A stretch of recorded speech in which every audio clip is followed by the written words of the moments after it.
も行ってないパターンなんですよ。9ヶ月ぐらいの語学留学プログラムみたいなやつで、再現性がなさすぎるんで、あんまりこれをこうしたら、ドラムの音やっぱめちゃくちゃ良かったですね。鳥音もそうですし、部屋の中で聞いてても変にうるさくないんですよね。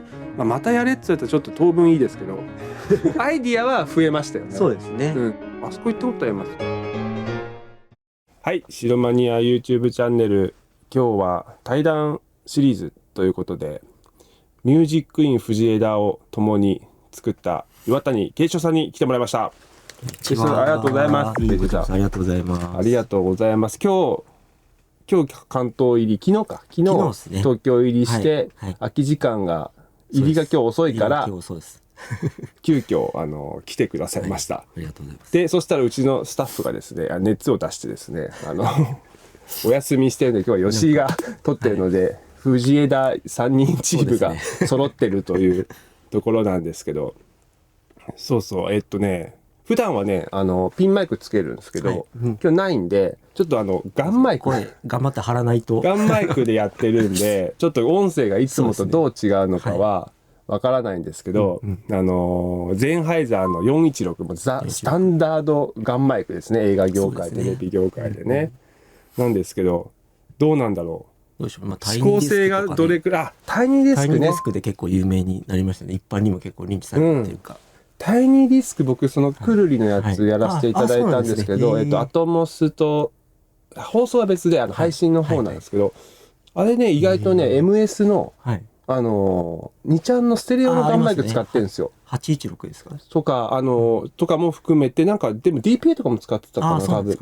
それ使ってて、意外とこうデータがステレオで、MS で来るっていう感じでしたね。あれはなんかね、ガンマイク縛りなのかすごい不思議なね、あれですね。ドラムとかもガンだし、歌もこの辺で歌ってたりするし、これはもう本当丈夫で野外でもよく使うから、ライブレコーディングの割と定番です。ですよね。強いですよね。湿気にもあれにもで明るくてみたいな感じで、僕もそれでライブレック用に持ってて、普通使わないじゃないですか。レコーディングエンジニア。そうですね。レコーディングではそんなに頻度ないですね。使わないですけど、それで撮ってて、カメラもちょっと古い iPhone にと iPad で撮ってるから画質がどうかわかんないんですが、はい。まあそんなわけで、ちょっと藤枝の動画が3本続いたんで、このタイミングで KC さんからの LINE はとても嬉しかったです。完璧な流れだと。本当です。さらにあれですよね、次のサンレコが7月号7月5月発売だけど7月号だった気がするんだよな。あれだからこれが出る頃にはもう発売されてると思います。7月号ですね。です。藤枝特集というわけで、光栄ながら我々もスタッフスタジオ作り手側で取材をしていただきまして、ありがとうございます。本当はその記事が今日届くんじゃないかと思ってそれでちょっと喋れるなと思ったんですけど、まだ絶賛頑張ってらっしゃる段階ですね。これ終わったぐらいにピロンってくるかもしれないですけどそれはそれで。何エリ？ごめん、ありがとう。さすが気が利くな。本当だ、めちゃくちゃじゃん、エリエリめちゃくちゃだったじゃん。忙しさが。ありがとう。大丈夫。今日絶賛7時半からミックスしてた。マジっすか。朝。すいません、忙しい。いやチェックですもんね。この後チェック、スタッフチェックなんですけど、まだできてないっていう。そんな中いや大丈夫です。今日もまだ今日客観的な日でいいんで、いけるんですけども、この日を逃しちゃいけないと。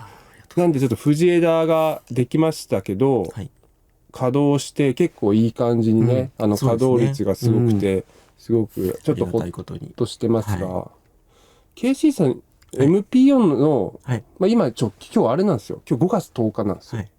後藤の日。そうだ、設立日なんです今日。さっきツイートで見ました。Apple Vinegar Music Support の設立日なんですよね、偶然。そう別に後藤さんにかけてゴチさんにかけて後藤になったわけではないです。偶然、本当に偶然、暦とねいろいろやったらね5月10日になりましたけど、あれ1年前ですよね。だから今1周年って言ってたから。そうですね。KC さんっていつぐらいから藤枝のプロジェクトって参加されてました？ですね、多分2024年の頭ぐらいにごちさんにお誘いいただいてっていう感じだと思います。今26年だから2年ぐらい2年ぐらいですかね。だと思いますね。はい。まあ足かせ4年やってたから、うんうんうん、まあそうですね。その土地、まあスタジオがどんどん本格的に場所決まって作るぞっていう、もう最初の段階からね、入ってくださって、そう僕もエンジニア一人だったから心強かったですけど、そんな藤枝提携エンジニアというのは、まあ僕とケイシさんは社員。そうですね。MPO の社員なんです。そうですね。まあ吉田実は社員じゃないという。社員じゃないという。けど一番働いているという。貢献度すさまじいですよね。ありがとうございます。なんですけどね。一番言ってる。一番言ってる。そう。僕らあんまいけてないです。そうなんです。これちょっとオープンして、まあ順調なのはいいんですけど、僕と KC さんほとんどレコーディングしてないですよね。テストレコーディングで、こけら落とし的にやってもらいましたけど、2回厳密には2回。ロストエイジ。そうですね、ロストエイジで1回っすね。1回。あと、まあ、準備とか手伝いで何回か来ましたけど。だから、本当に初期のテストレコーディングを飾ってくださって、で、その後、まあ、時間の EP で僕が行って、まあ、僕、サースデズユースでもう1回行きましたけど、僕、まあ、プロジェクトとしては2回。ケイシーさん1回。吉4、5回。4、5回っていう、なんか、不思議なことになってるんですけど、僕らより、上長さんの方が言ってるんですよね。ああ、そうですよね。そう。そんなあれですけど、ちょっと、ケイシーさんの、プロフィールを簡単に、知りたいな。僕もちょっと知らないこといっぱいあるんで、あれなんですけど、今は東京じゃなくて、今は奈良に住んで奈良に住んで、奈良の奈良市です。奈良市に住んでるんですね。でも平城京の跡地のすぐ近くに住んでます。電車で平城京のあれが見えるとこ。そうです。マジですか。田んぼの中とかじゃないですか。大丈夫です。大丈夫。かろうじて。平城京の。はい。でも、岸さん熊本っすよね。もともとはそうなんですよ。僕は KC さんって言ってますけど、あだ名というか、なんていうんですか。なんでしょうね。通称がもう K と C なんですよね。そうです。KC さん。岩谷慶四郎さんなんですけど、みんなが KC さんって言って KC さんって呼んでます。短いんでね。そう。で、熊本は熊本なんですね。そうです。熊本市ですね。はい。熊本市出身。いつ上京したんですか？19の時は2001年ですね。これ都内のスタジオと同時に、そうです。アシスタントに足みたいなのに応募して、でそれでまあ一応なんかテストみたいな感じで採用していただいて、で上京。それが上京。はい、そうです。じゃあ専門行ってないですね。専門行ってないパターンなんですよ。大学も行ってなくて、なんかその専門に、レコーディングエンジニアになりたいっていうのは17、8ぐらいの時に、なんかそういう仕事があるっていうのに、10年ギターやったりとかバンドとかはちょいちょいやってたんですけど、レコーディングエンジニアっていうのが、興味が出てきて、専門センターレコーディングスクール、あそこ見学とかも行ったんですけど、なんかこう現場でもう一から積むのが早いんじゃないかと、その時は思って、でも親に相談したら語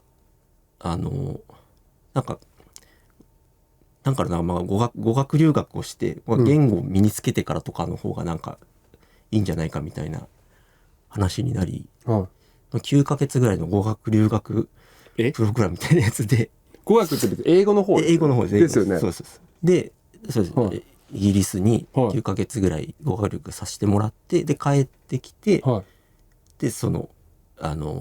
ーディングエンジニアのアシスタントを応募してみたいな。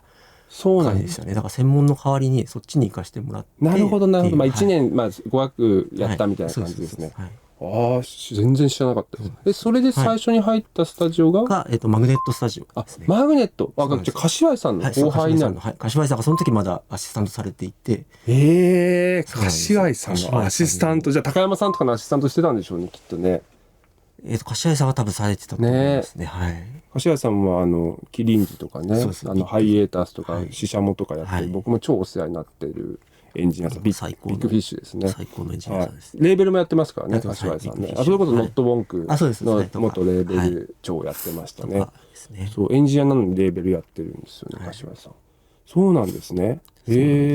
マグネット何年いたんですか？でもそこはもう1年もいなくって。それでマグネットがなくなったからじゃなくて亡くなった多分10年ぐらい経ちますけど、僕いたの20年ぐらい前なんで、そこはなんか割とすぐ辞めてしまって、はいで自分でこうバンドとかをしたり、あとその時にちょうどデジ001が出たんですよ。ああそういう時代で。なるほど。001が出たんだ。はいはいはいはい、はい。そこでやめて001とかをローンで何十回ローンみたいなやつで、はいはいはい、G4 と揃えて、はい、僕も001買いました。001買っ時代でてすよね。持つの次に828の後に結局そっちにしたんですよ。やっぱプロトゥースのライセンスが昔別に売ってなくて、IO がライセンスだったんですね。M ボックスもドングルみたいな扱いでしたよね。で M ボックスはできないから001買って、あれ A だと言って16インチ16アウトか、SPDF 入れて18インチ18アウトとかですよね。そういう感じですね。やりましたね。でそういうのを、G4、そういうのを当時ライブハウスとかでちょっとバイトしてたりとか PA じゃなかったんですけど、なんかドリンクとかなんかそういうところでバイトしてて、知り合ったバンドをなんかレコーディングさせてもらったりとか、はいはいはい、なんかそういうのをこうずっとやってる感じですね。いいですね。最初の方デジタルオーディオ周りのレコーディングの本当基礎的な部分ですけど、その足しながらいろいろ勉強させてもらってって感じですね。そうですね。SSL も最初は勉強して、その後にそういうもう DAW の初期からそうですね。もう48とプロツールズと半々ぐらいの時代でしたね。ニオミックスのね。ニオミックスの、まだ IO が24インあればいい方みたいなね。二回ししてコピーしたりしてましたけど、48を。そうなんですね。移り変わりの時期でしたね。プロツールスはオプションで頼まないとないっていうね。そういうノリの。ですね。僕も1622とかでね、チャンネル数稼いでましたね。20ビットだけど。もう、で、スカジーのハードディスクはまだ12ギガみたいな時代に。つけるのめっちゃ緊張します。スカジーのハードディスク、僕持ってますか。この間倉庫整理しててまだあって、でもこれ全部データ抜いたかな、抜いてないな、みたいなのがまだあったりするんですけどね。もう立ち上げるの結構大変ですよね。一回ね、マスタリングエンジニアさんに頼んでアーカイブ一回しに行ったけど、だから時間がなくて全部できなくて、で、結局なんか半分ぐらい抜いて終わったような気がするんですよね。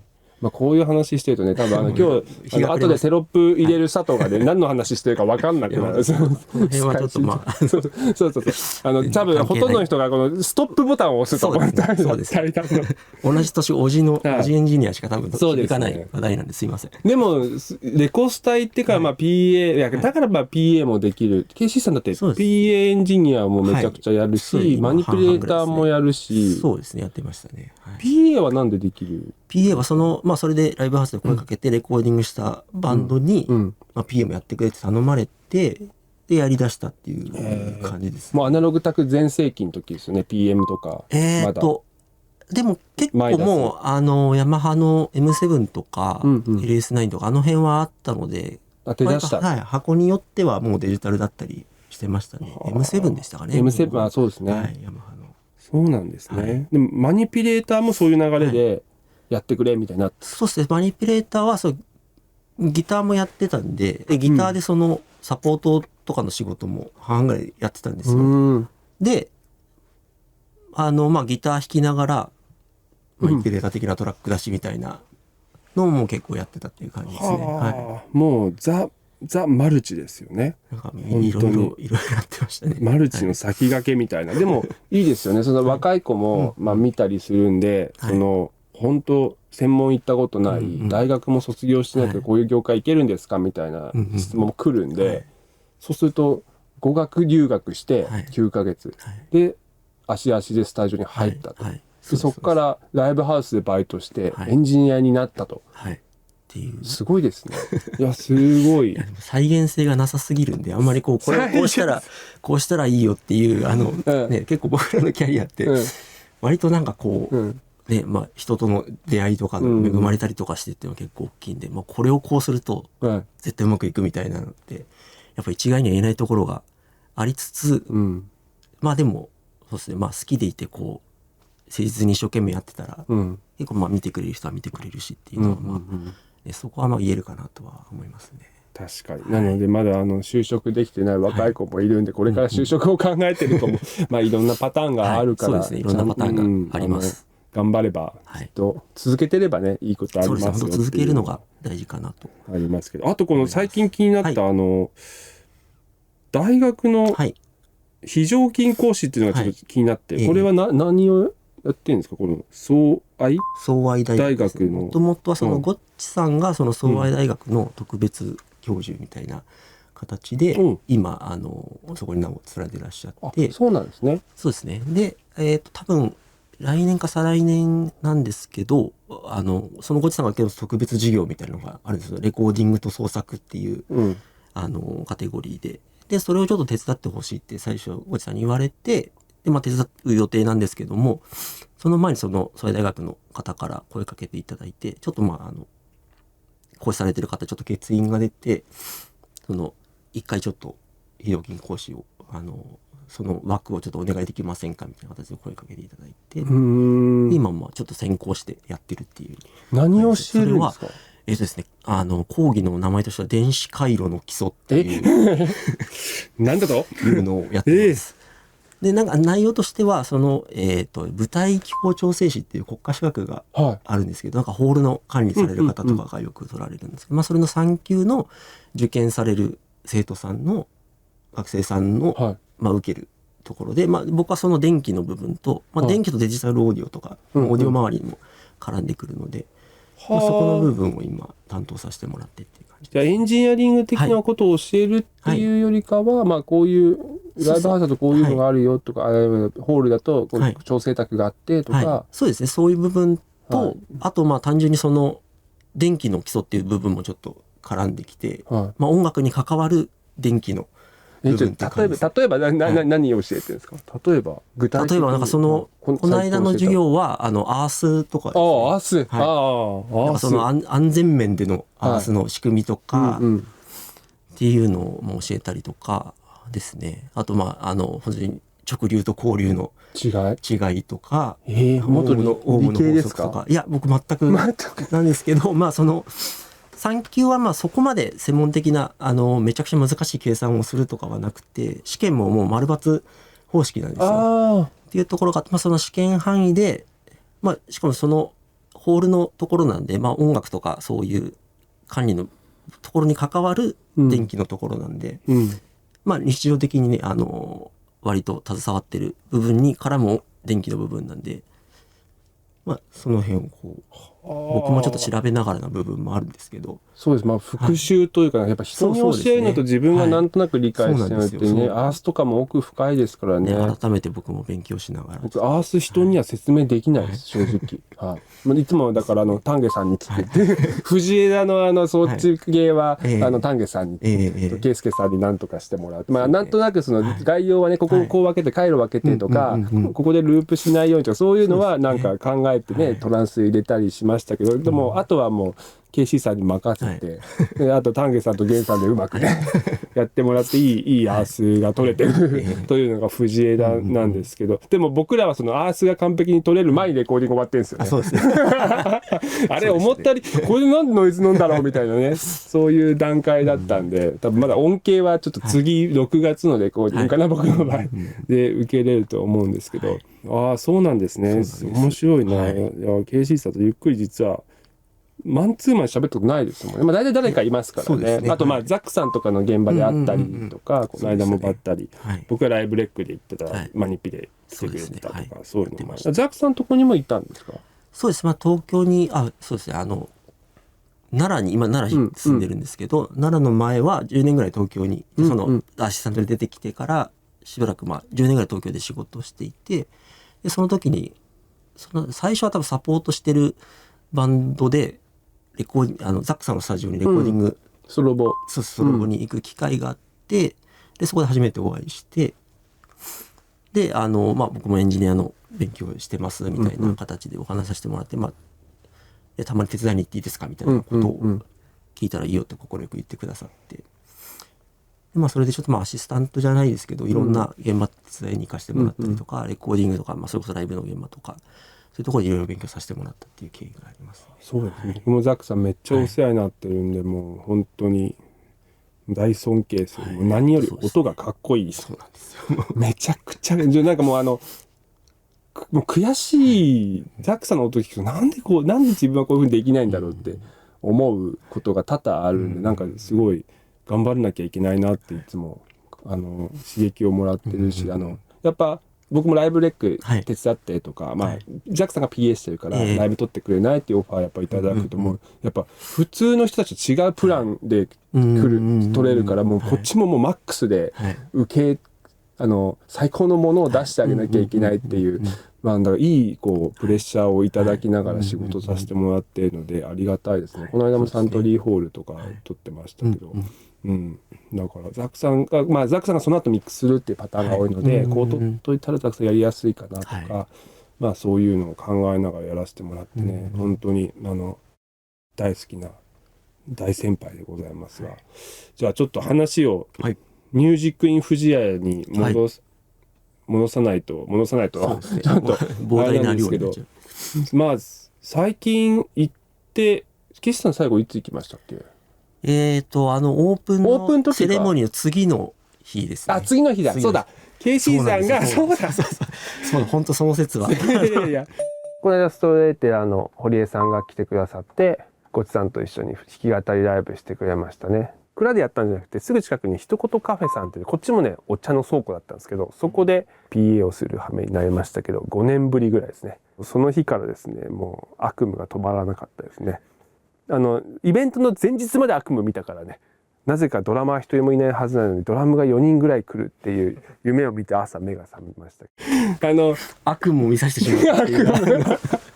KC さんオープンの日が3月の何日かに21か。そうですね。21に式典があって、22がグランドオープンだったんですけど、まあライブはやるだろうな、やりたいっていうのはずっとコーチさんも言ってたんで、まあライブはやるだろうと。そしたらもう絶対 PA はKC さんだろうと。で僕はまあ傍からそれを楽しんでよって思ってまあ撮るっつったら撮ればいいし、まあ KC さんの手伝いすればいいかなと、足りない規制運んだりとか言ったら KC さんが仕事が入っちゃってどうしても断れないね、我々どうしても断れない仕事っていうのがありますんで、はいそれが入ってしまって、あれ PA する人がいなくなったぞと、ライブのね一言カフェでね、でも堀江さん来るぞとストレートなの、これはなんかちゃんとしないとご迷惑かけたらね、しかも記念すべき日につって、俺でいいのかなって思いながらも、でもまあ予算的なこととか、まあいろんな今までの流れもあるんで、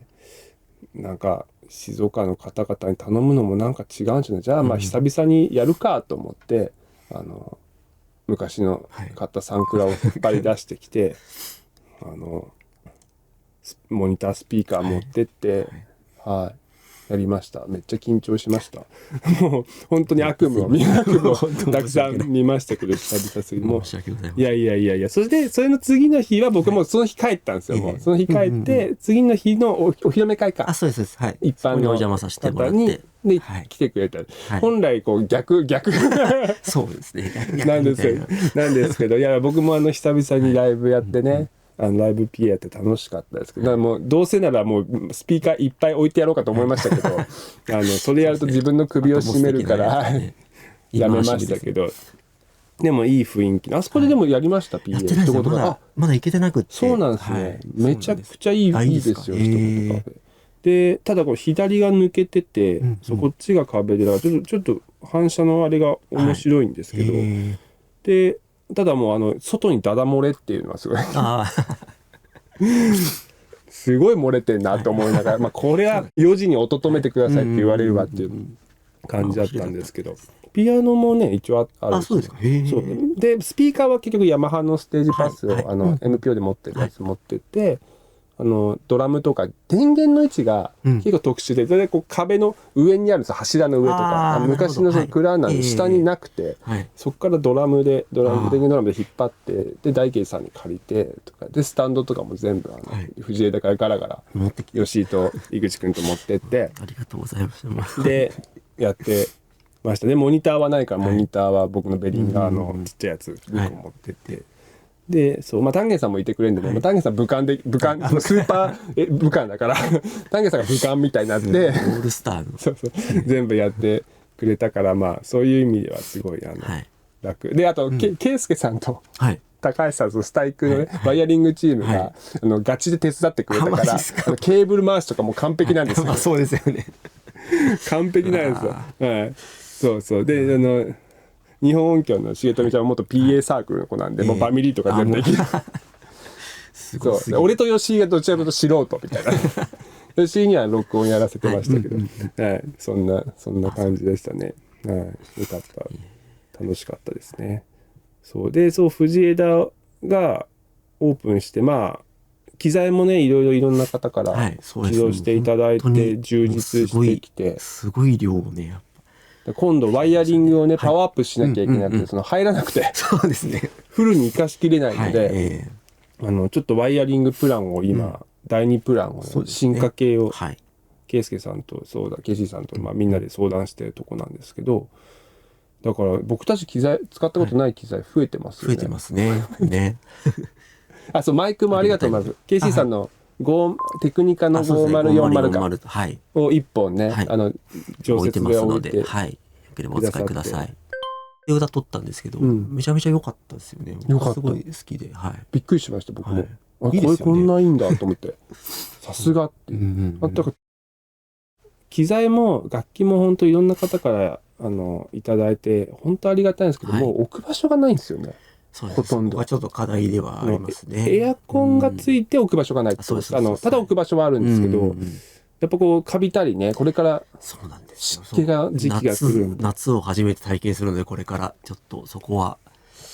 梅雨と夏は本当にね、亜熱帯地方なんで今日本は、空調はちゃんとスタジオ内はね、頑張ってますけど、コントロールルームとか倉庫もエアコンはつけてますけど、換気とかまでね、ちゃんと湿気飛ばすような機能がないので、そういうのが難しいんですよ。だから、ここはちゃんとロス内で湿気飛ばしてあれしてますけど、で外から入ってくるようにしてるんですけど、だからエアコンはここにはないみたいな感じにしてますけど、それの方が静寂性が保てるんで、そういうのがね、やっぱり本当大変なんです。ちゃんとスタジオ作ろうとすると。勉強になりましたよね。いや、もう本当に勉強になりましたね。どこが一番面白かったですか？どの部分が。でもなんかその重量計算とかのところとかはすごいなんかこう具体的にそういうのやってるところってなかなか分かんないじゃないですか。なんかそこの佐竹さんかっけーって見てましたね。ね、そのゴムにどれだけこう一つのゴムにどれくらい圧をかけるかみたいなの全部材から計算するんですよ。壁材から。あとなんかこの間そのサンレコの取材の時にその壁のこう単純に厚くすればいいだけじゃないみたいな、なんかその F0 の計算の仕方とかそういうのもなんかこうその辺が結構グッときましたね。グッときましたね。プロフェッショナルってこれだなみたいな。すごいっすよね。全然本当に、でそういうのにこう最初から関われたのがよくて、もう立ち上げから一緒にやってるから、普通なんかスタジオってなんか途中から関わることが意外と多かった、途中で相談が来るみたいな、やってる途中で。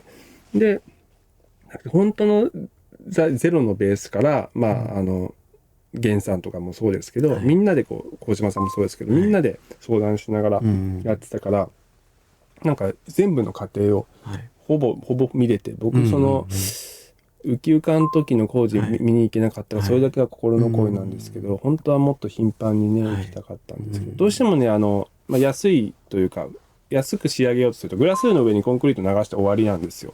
そういうスタジオうちもそうなんですけど、そんなちゃんとやろうとするとめちゃくちゃ値段かかるんで、でもちゃんとやった成果がすごい分かりましたよね。いや本当地面でしたよね。浮いてるとは思えなかったですよね。みんなでぴょんぴょん飛び跳ねてましたね。何この床みたいな。ガシッとで乗りかかりすぎてもゴムにかかりすぎてもダメだし、かからなすぎてもだし、絶妙なところを攻めるんですね。だからその辺がやっぱもう計算が素晴らしいですよね。すごいですよね。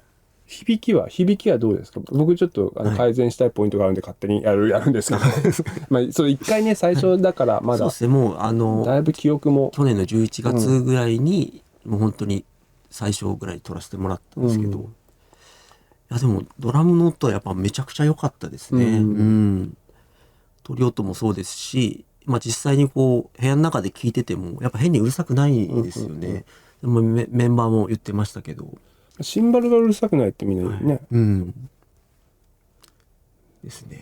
ミックスはどうですか？しやすかったですか？なんかしやすかったです。たまにあるじゃないですか。なんか鳥めっちゃいいけど持って帰るとミックスしにくいなみたいなデータってあるじゃないですか。あれどういう意味かちょっと僕も、説明はできないんですけど、もちろんそのマイクの位相干渉とかもありますけど、まあアンビと混ぜた時になんかこう、すんなりこう、なんかオンマイクとちょっと乖離があるみたいな感じなんですかね。でも藤枝のトリオドに関してはもう全然そんなことなかったですね。まあバウンダリも使わせてもらったんですけど、いただいてるやつ。あれは買い取ってもらおうと思って、あまりに人気だからちょっとそうです。あれもうデフォみたいな。あれはちょっとMPO に買い取ってもらわなきゃいけないなと思って僕も藤枝に行く知り合いのエンジニアさんとかにも逐一バウンダリ絶対使ってくださいってお勧めしてるんで。6本にします？3個目のそうすると斜めにセッティングした時にこう距離のばらつきが出るじゃないですか。だからもう6本にしてもいいから、本当は真ん中にアンビソニックマイク置く予定なんですけど、まあ6本にしといても面白いで、真ん中単一にしようかなとか思ったんですけど、単一にするとこういう斜めのペアでは使えないからちょっと難しいな。でも6本あったら楽でしょ。よし、距離的にペアを斜めセッティングの時のペア作りやすいもんね。まあ、ケイスケさんにまたケーブル引っ張ってもらうっていう。でも4本でも来てるから、そうですね。4本アンビソニックに来てるんですよ。じゃあそれ使って、で今計画してるのは、アンビソニックマイクを真ん中に置いた時に、もうタスカムで POE でタスカムのマイクプリで、ダンテマイクプリで POE でもう引っ張っちゃおうかなって思って。じゃあその回線はLANになるから。そう、LANになるから回線は2余ってる。2余る。だから POE を引かなきゃいけないんで、それで僕ちょっとやっぱ単一にしたくて、聞いてみたくて、聞き比べたくて、なるほど。そうローのちょっと、ローの抜け感というか、ロー感をもうちょっとどうしたらいいかなって思って、中と外もいいですけどね。真ん中の柱の真ん中と外寄り要は壁寄りにしたらローあるから。なるほどなるほど。ただまあちょうど真ん中なんで、もしかしたらピークとディップが出ちゃってるかもしれないですけど、建物の真ん中だから、そうですね。じゃああと4本買わなきゃいけない。置き位置も結構あれですか、決まってきてます？人によって結構違いますか？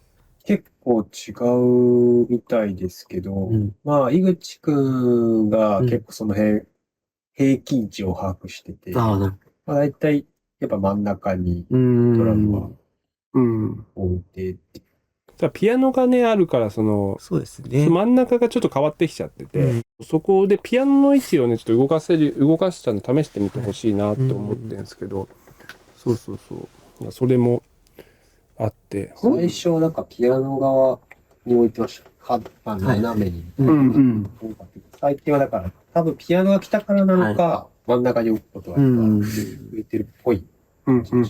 定位置。斜め置きよりまっすぐ置き、まっすぐのしかも壁とピアノの真ん中になってるよね今ね。そうなん、まあしょうがないですけどね。だからまたちょっといろいろ考えたいな。であとこの間も LINE が飛び交って、やっぱ梁になんか吸音カーテンがつけれる機構はつけたいんですよ、ね。天井のその抜け感が、低音はいいけど、ハイをはデッドに取りたいっていう時用にフックで引っ掛けて、なんかその照明で燃えないような、まあ不燃のなんかやればいいのか。でも何かあったら怖いんでね、木だからね、一瞬で燃え広がるから。まあでも LED なんで、そこまで熱がどれくらいかわかんないです。まあ不燃でなんかやって引っ掛ければちょっと、まあそうですね、ちょっとドレープ的なそうですね、ちょっといけたら多分できるのいいっすよね。それちょっと今度源さんと考えたいなっていうのと、僕はもうちょっとキックの低音ドーンって言わせるオプションも欲しいんで、今吸音してるとこ塞ぐパネルを作って、それは計画してますね。だからやっぱルームアコースティック的に変化ができるようなスタジオにしたいっていうのは我々の目的なんで、拡散がいるのかどうかなみたいなのをたまに考えるんですけど、まあそこは鴻島さんのデザインとのね相談もあるんで、まあでもその当初のコンセプトのドラムのこう響く音が取れるスタジオっていうのはもう僕のテストレコーディングの時点でそこはすごい実感しましたね。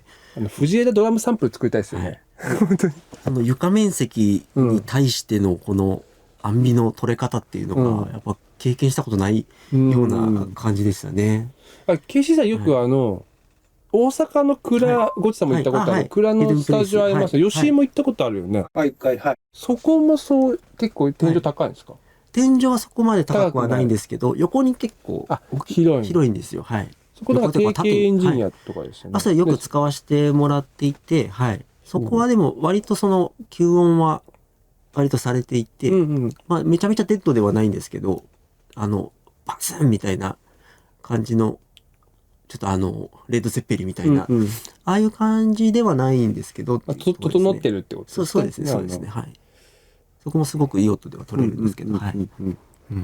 でも豪太さんのとこなんて本当何も吸音も遮音もされてなかったから最高だなと思って。いや全然関係ないですけど、はい、この間土浦にフラッとちょっと行ったんですよ。はい、まあお城散歩なんですけどその時にめっちゃ蔵あったんですよ。あ、そうなんですか。でさらにレンガの蔵があったんですよ。もうちょっと土蔵もあるんですけど、はい、でやっぱ土蔵も、はい、やっぱ補修してる蔵と、補修して多分まあモルタルしてるのかなんか石膏ボードにあれしてる見た目だけ合わせてるのか本当に残ってるのかで、全然部屋の中の響きが違って、面白くて。でレンガのところはどこもちょっと入れなかったんですけど、外見全部レンガでこれ中どうなってんだろうと思って、だから蔵見ると最近考えたレンガも興味ありますね。ね、レンガは今回のところには全然ないから、まあ本当はねなんかブースの片側レンガも意外と吸うんですよね。そうですね。レンガもなんか種類があって、それこそアルビニのスタジオレンガなんですけど、あれなんか焼いてないレンガを焼いてない、はい使ってて、焼いてないことでこう均一にならないっていう素材的にで、まあ、反射が複雑になるみたいなことらしいんですけど、結構デコボコ置いてるんですかね、アルビノのスタジオって。それともまあ普通に積んであるんですけど、そのレンガの材質的に焼いちゃうともうまあそれがレンガ目的なんですけど、均一にこうちゃんと物理的にこう揃うみたいな感じなんですけど、音的にはそれだとこう反射の成分が均一になっちゃうからということで、わざとこう、まあ、天日干しで天日干し、そうなんですよね。それでこうまあわざとランダムにこう反射するようにっていう。で置き方としては多分そんなにガチャガチャに置いたりはしてないんですけども、それを積むだけで普通の焼いたレンガよりも複雑な格差になるみたいなコンセプトみたいですね。吸音してる赤のところの下にレンガ積んでみます、買ってきて面白いかもしれないです、あそこ開けれるんで、開けて、まあこの腰の高さぐらいまで軽く積み上げてみても実はいいかもな。そんな吸音層ないけどそこぐらいしかないから、そこでなんかちょっとサウンド低音戻してもいいかなって今の話聞いてて思いましたね。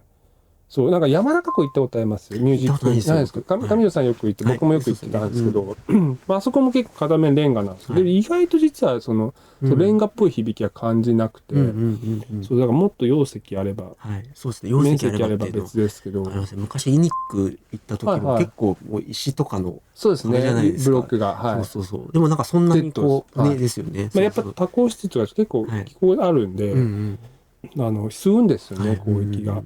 だからこの間単体行ったとこも沖縄の珪藻土で土作ってるんですけど、一番高いところやっぱ吸いますね。やっぱ穴がこう開いてるとその分そこの波長吸うんで、焼いたらレンガもうパチンパチンになる。やっぱり響かせないともう耐えると本当大理石ですね。だからそれでね伊豆石プランがありましたね。伊豆石あればまたねちょっと違って面白いことできたかなと思うけど、ちょっと伊豆石をカットするのがねやっぱ大変で。それでああいう壁のデザインになりましたけど、まあこういうのをねみんなでああだこうだ言いながらね、どうせならなんか藤枝とか静岡にゆかりのある材使おうとか、まあ鴻島さんがお茶のねあれを仕組みに混ぜてくださったり、そういうのもあって本当にまたやれって言ったらちょっと当分いいですけど当分いいですけどアイディアは増えましたよね。そうですね。だから静岡じゃなくて他の表とかでもなんかそういったコンセプトをね、数字ができると面白いなと思いますけどね。面白いですね。特に関西はねそれこそ奈良の門垣さんとことか津山の岡山の直樹さんとことか頑張ってるんで、各地いらっしゃいますね。各地ねいろいろいらっしゃるからどこだろうな、どこがいいか。でも四国にも原さんってわかります？原さんっていう方が古民家改装してスタジオにしたりしてて。そういうのすごい、うんうん、あ、全然関係ないですけど、あそこ行ったことあります？金沢小松に SSL が入ってる、が泊まれるスタジオあるんですよ。で、まあなんか X でフォローしてるんですけど、そこも一回行ってみたいですけど、小松ってなかなか行かないじゃないですか。まあ空港行きゃいいんですけど。見たことあるかもしれないです。はい。確か小松だったと思う。ちょっとうる覚えなんで、そこもね、気になってて、SSL ちゃんとあって、だから往年の多分日本音響とかが作ってたような作りだった気がするんですけどね。それが気になってますね。田子は行きます？田子もね、話にはよく聞くんですけど、まだ行ってないですね。意外、なんか意外ですね。意外と行ってないんですよ。そうなんですね。関西だとどこでレコーディングするんですか？やっぱその関西はまあ僕はそのヒデンプレイスが一番多いですけど、あとまあ三話レコーディングスタジオっていう。三話。はい。そこも SSL が入っても本当にプロパーな、はい、ちゃんとしたスタジオですね。とか行きますし、はい。三話がね一番でかいですからね。ちゃんとした老舗の。はい。岐阜にもね気になるスタジオがあるんですよ。僕。蟹市っていうところに。そこになんかこう結構だだっ広いちょっとガレージサウンド取れそうな、で結構海外の反射板がバーって入ってて、名前が分かんない人ばっかり申し訳ないで、知り合いでもないからちょっといつかちょっと突撃したいなって思ってるんですけど、まあ昔鹿児島の大久保さんのスタジオに突撃したようにアトモスのそう行ってみたいなっていうところはねありますね。地元で地元のバンドを取るってやっぱいいんでね、もちろん藤枝作っちゃってますけど、我々は。でももしかしたらね僕は土浦に作るかもしれないこっから1時間ぐらいなんで上野から成田も近いしと思ってどうなんだろうみたいな、でも誰が来るのかなと思いながら、そうですね、そういうなんか面白いアイディアあったらね全然教えてくださいって思うんですけど、じゃあそんな感じでまあ藤枝のとりあえずサンレコですね。7月もうすぐこれが出る頃には出てるであろうサンレコ、まだ内容は分かりませんがぜひ見て、すごい量のページ数を割いてくださってね、アジカンのライブのね、あれの裏側もね出てますしね、藤枝 EP もミュージック藤枝もあるんで30ページぐらいですよね。そうですね、すごいですよね。ひいひい言いながら今やってんだろうなサンレコの人たちがって思うんですけど、僕らのもすごいこう、ね、いっぱい喋っちゃったんで、編集が大変だな。編集がね、何分喋ってんですかってマネージャーさんに怒られるって怒られてたから突っ込まれましたけどね。まあそんなちょっとぜひサンレコもチェックしてもらって、今後藤枝の情報もSNS とか X とか、ホームページとかあるんで見てもらえると嬉しいです。じゃあとりあえずこれ前半なのか2部なのか分かんないですけど、ケイシさんありがとうございました。ありがとうございます。ありがとうございます。びっくりしました僕も。これこんないいんだと思って。あれ2本欲しいですよね。トップにね、まあステレオマイクは欲しいけど個人的には。そうですね。ステレオリボン欲しい。リボン欲しいですよね。これちょっと僕も感覚としてなかったんですけど、インディーズの子たちがこうたくさん曲取りたいって、その時にこうセッティングを替えしてる時間がない。いつ僕ら呼ばれるんでしょうね。いつでしょうね。僕ら